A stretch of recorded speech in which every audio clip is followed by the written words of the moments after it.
Your friend and colleague, Dr. Carlos Diaz, recalls the first day that he met you. You asked him questions about himself and his Cuban origins, and as soon as he answered one question, you had three more questions waiting. He adds that your curiosity is combined with a deep desire to use knowledge to improve the human condition, particularly for those on the margins of society. Tell us more about your scholarship in the areas of identity and citizenship, and about citizenship in a global age.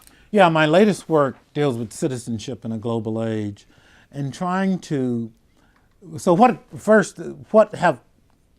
has citizenship education been traditionally like in all nations, really?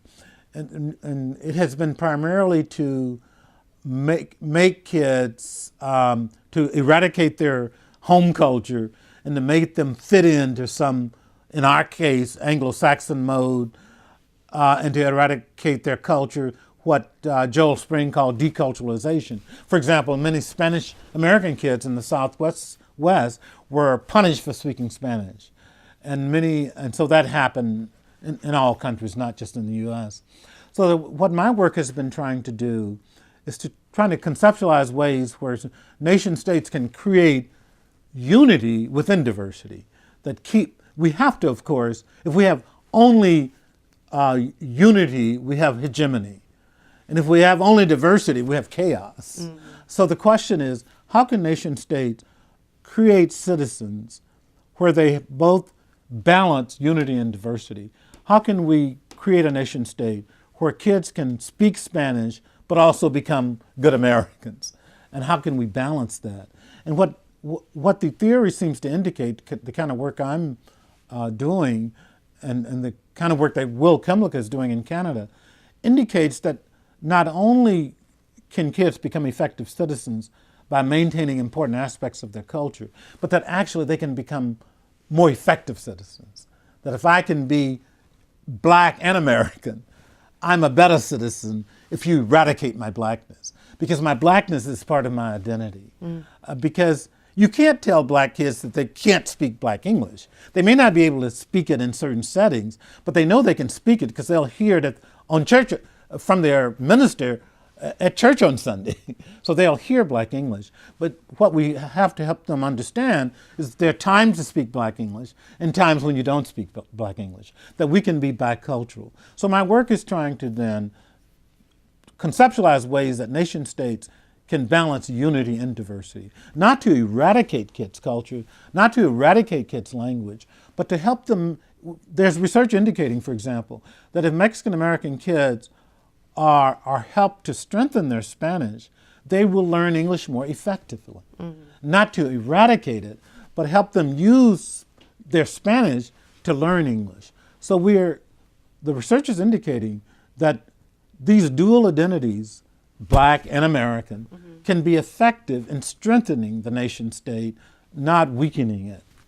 So that's what my latest work is about. Is that related to the Encyclopedia of Diversity in Education? It is in one important sense. When SAGE came to me, and they really had to convince me to undertake this project, and of course if I had known how difficult it was, I still wouldn't have done it. I'm glad I did it, but it was 3 years of my life. But one of the conditions I made is that it must have a global component. Okay. So it has a very strong global component. I have an editorial board of about 18, about 5 of those people are from different nations. So it's related in the sense that the Encyclopedia of Diversity in Education, which has about 700 articles, has many from around the world. Mm-hmm. And that was a condition I made, that it has to be global, because we can't just keep thinking in national terms. Most of the problems that the world faces, such as pollution, such as all of these problems of inflation, these are world problems. They can't be solved with national solutions. So we have to think globally. And so that was one of the strengths of this encyclopedia, that it does have a strong global component. And it's been adopted in about several hundred libraries around the world. Okay. Talk a little bit more about your the conceptualizations of racism in the United States versus other countries. Yeah, it's very interesting. When I was doing work in England in my first sabbatical in the 70s, they said somewhat arrogantly, oh, racism is a U.S. problem. when I was doing work in Europe. But of course, the immigrants that started coming to Europe and to various countries of Europe, such as France and England and other countries and the Netherlands, after World War II, it brought these problems to Europe. So that what we see now is racism, extreme racism throughout Europe. In Switzerland, we see it in France. In France, for example, kids, the Muslim young girls are not allowed to wear the veil in classrooms. And the burqa is outlawed by the French government. So that France is dealing with it very badly. I think England is doing much better. And people are actually looking at, asking scholars such as myself from the States to help them deal with these issues. Because we've been dealing with them pretty openly since the 60s. That's the one good thing about America.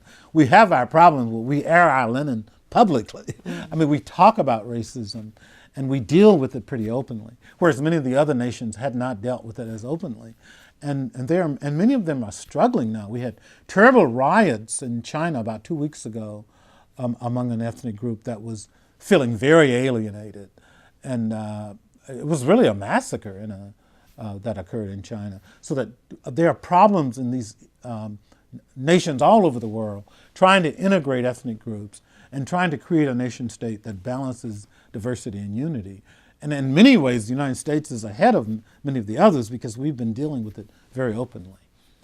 If you look at what's happening in the world, and if you look at the immigrant nations such as Canada, Australia, and the U.S., we've been dealing with these issues much more openly. Canada and Australia had one of the first multicultural education policies, and the United States have had civil rights policies and issues.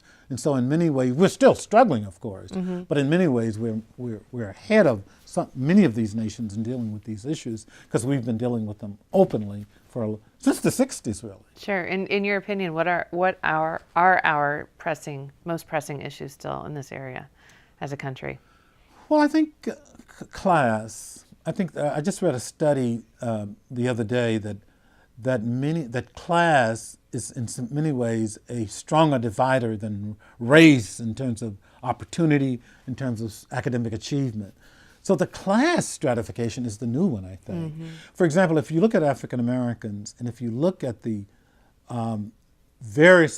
our community, for example, you'll see of course the Oprahs and the Obamas, but if you just look at regular people, you'll see a real stratification of class. That you'll see the blacks at Harvard, and you'll see the blacks at the community college, and the blacks, of course, who don't make it through high school. So I think even within our community and other ethnic communities, there's an incredible class division, which really worries me enormously.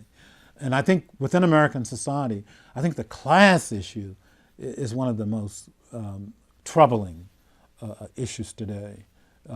And that I think that you see this, and it's increasing. It's not getting better. So I think that's the new front. Not that race has disappeared, but I think they intersect, of course. But I think the class is the great new divide. The class gap versus the achievement gap. Yes. Sure.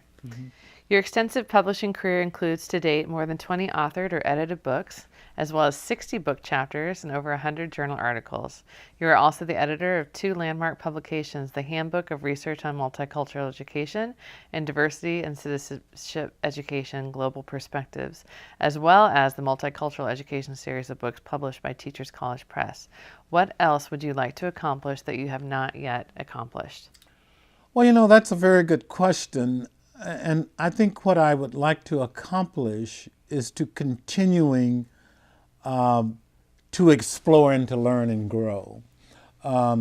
Because I think I have not measured my accomplishments in terms of goals as such, but what keeps me going is trying to make a contribution to problems and issues as they arise.